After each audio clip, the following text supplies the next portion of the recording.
Last year की तरह ही जो रेजिडेंशियल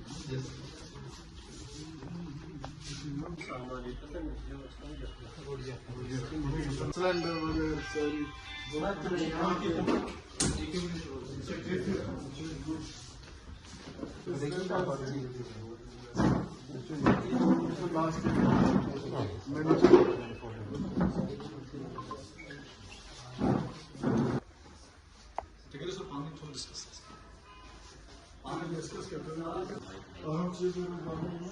बताइए कि जो आज आपने ये रिव्यू लिया था जो अमरनाथ यात्रा के रिलेटेड हम कह सकते हैं एक अपनी मीटिंग बुलाई थी आपने अरेंजमेंट इसका एक जायजा लिया था, क्या लगता है आपको कि अमरनाथ यात्रा के लिए कैसी तैयारी आपने की है? मैं ये एक प्रिलिमिनरी हमने मीटिंग एक रखी थी, मैंने सीएमओ साहब का भी रिप्रेजेंटेटिव आया है, यहाँ बीएमओ वगैरह सारे आ गए हैं।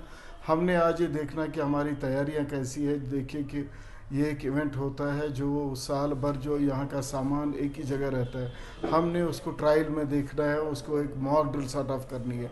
तो मैं वही चीज़ें देखने आया था जो लास्ट ईयर हमने इंतज़ामात करे थे कि वो इन प्लेस है कि नहीं है। और जो जैसा कि आपने देखा कि ऑक्सीजन मैनीफोल्ड भी लगा है, हमारा जो इक्विपमेंट यहाँ भी देखा आपने और अंदर भी है इक्विपमेंट का, हम ट्रायल पहले देते हैं और हमने कहाँ कहाँ क्या क्या करना है इसका रिव्यू करने के लिए एक प्रिलिमिनरी रिव्यू था कि इसके बाद ही हम इंशाल्लाह विदिन अ वीक्स टाइम हम अपनी तैयारियां स्टार्ट करेंगे। क्या लगता है आपको सर, आप अपनी तरफ से तैयारी में हैं? बिल्कुल बिल्कुल, आपने देखा कि लास्ट ईयर भी कितना हमारा जो पूरा सिस्टम रहा, जो यात्रा मैनेजमेंट रहा वो बहुत अच्छा रहा, उसको इवन एलजी साहब ने भी सराहा। बाहर भी आपने देखा जब वो अनफॉर्चुनेट इवेंट हो गया था क्लाउड बर्स्ट के टाइम भी आपने हम यहाँ दोनों साइड से बड़े अलर्ट में पूरा हमारे सारे लोग तैयार थे और मैं खुद मॉनिटर कर रहा था बालतल से। हमने बड़ी सारी जो भी ज़ख्मी लोग थे वो जाने बचाई। अब जो अनफॉर्चुनेट हो गया तो वो उधर ही हुआ था, बाकी माइनर से मेजर इंजरी तक। हालांकि आर्मी का सपोर्ट लिया गया, पैरामिलिट्री फोर्सेस का सपोर्ट लिया, डिस्ट्रिक्ट एडमिनिस्ट्रेशन का सपोर्ट लिया, डिविजनल, और पूरे अच्छे तरीके से वो मैनेज हुआ, कोई ज़ख्मी की डेथ नहीं हुई।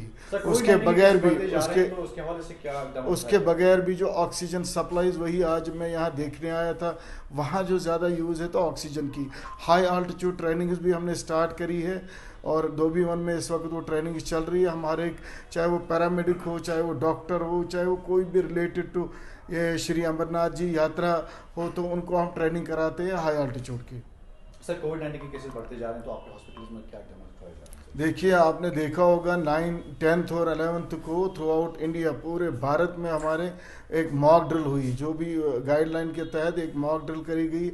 हमने भी वो मॉक ड्रिल करी जिसमें हमने, हालांकि मैं और सेक्रेटरी साहब जेलनम हॉस्पिटल में रहे पूरा उधर, और बाकी जो डिस्ट्रिक्ट लेवल, सब डिस्ट्रिक्ट लेवल, हर एक जगह पे हमने देखा कि जो हमारे ऑक्सीजन प्लांट्स है, ऑक्सीजन रिलेटेड सिस्टम्स है, वेंटिलेटर्स है, हाई फ्लो ऑक्सीजन, यहाँ कोई जो किट्स होते हैं टेस्ट करने का, जो भी किट्स होते हैं या कोई और सामान, वो पूरा हमारे पास था। हमने देखा कि वो पूरा तैयारी में है और अगर कहीं पे कोई कोताही रही उसको हमने ठीक कर दिया। मॉक ड्रिल में यही लगा कि हम पूरी तरह से तैयार हैं। सिर्फ लोगों से गुजारिश है कि वो एहतियात करें, वो मास्क का इस्तेमाल करें, हैंड हाइजीन, सोशल डिस्टेंस, खासकर अगर कोई गैदरिंग हो। अभी जो चीफ सेक्रेटरी साहब के पूरे इंस्ट्रक्शंस है, न ज़्यादा हम ओवर करेंगे ना अंडर करेंगे, जो भी इस टाइम की गाइडलाइन है उसी के हिसाब से हम जा रहे हैं।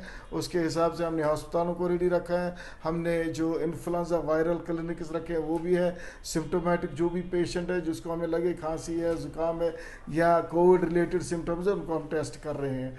और उसके बगैर भी वॉलंटियरली अगर कोई करना चाहे अभी वो कर सकता है। सर एक बड़ा सवाल, पहलगाम के इलाके से बार बार शिकायतें मौसूल होती हैं कि यहाँ का जो हॉस्पिटल बनने वाला था सितंबर में, वो परमिशन अब एंड होने वाला है उसका डेट। आप बताइए कि अगर हम अमरनाथ यात्रा के हवाले से भी इस हॉस्पिटल की बात करेंगे तो बड़ी अहमियत ये यहाँ पर प्रेजेंट करता है। आप बताइए कि किस तरह से ये बहुत एक अच्छा सवाल आपने किया। इनफैक्ट मैं इसको भी देखने आया था कि इसको हम कोशिश करेंगे कि जल्द से जल्द हम इसको स्टार्ट करें। सर हमने आरएनबी डिपार्टमेंट से बात करनी चाहिए कि उन्होंने कहा कि हेल्थ सर्विसेज से हमें फंड्स नहीं आ रहे, क्या उस पे कहना होगा सर? नहीं, हमारे जो लास्ट ईयर तक उनको पूरा फंड्स दिए, इस साल भी जो देखिए अप्रैल में ही, मार्च में ये एंड हो जाता है, एक आपका जो ईयर एंड मार्च एंड हो जाता है, अप्रैल में जो पैसे आएंगे और अप्रैल हमने वो पैसे रिलीज करेंगे और मुझे लगता है ईद के बाद 2 शिफ्ट में 3 शिफ्ट में मैं काम कराऊंगा और इसको जल्द अज जल्द कंप्लीट करूंगा। Sir, are you sure about this? 100%. In September, this is going to be successful and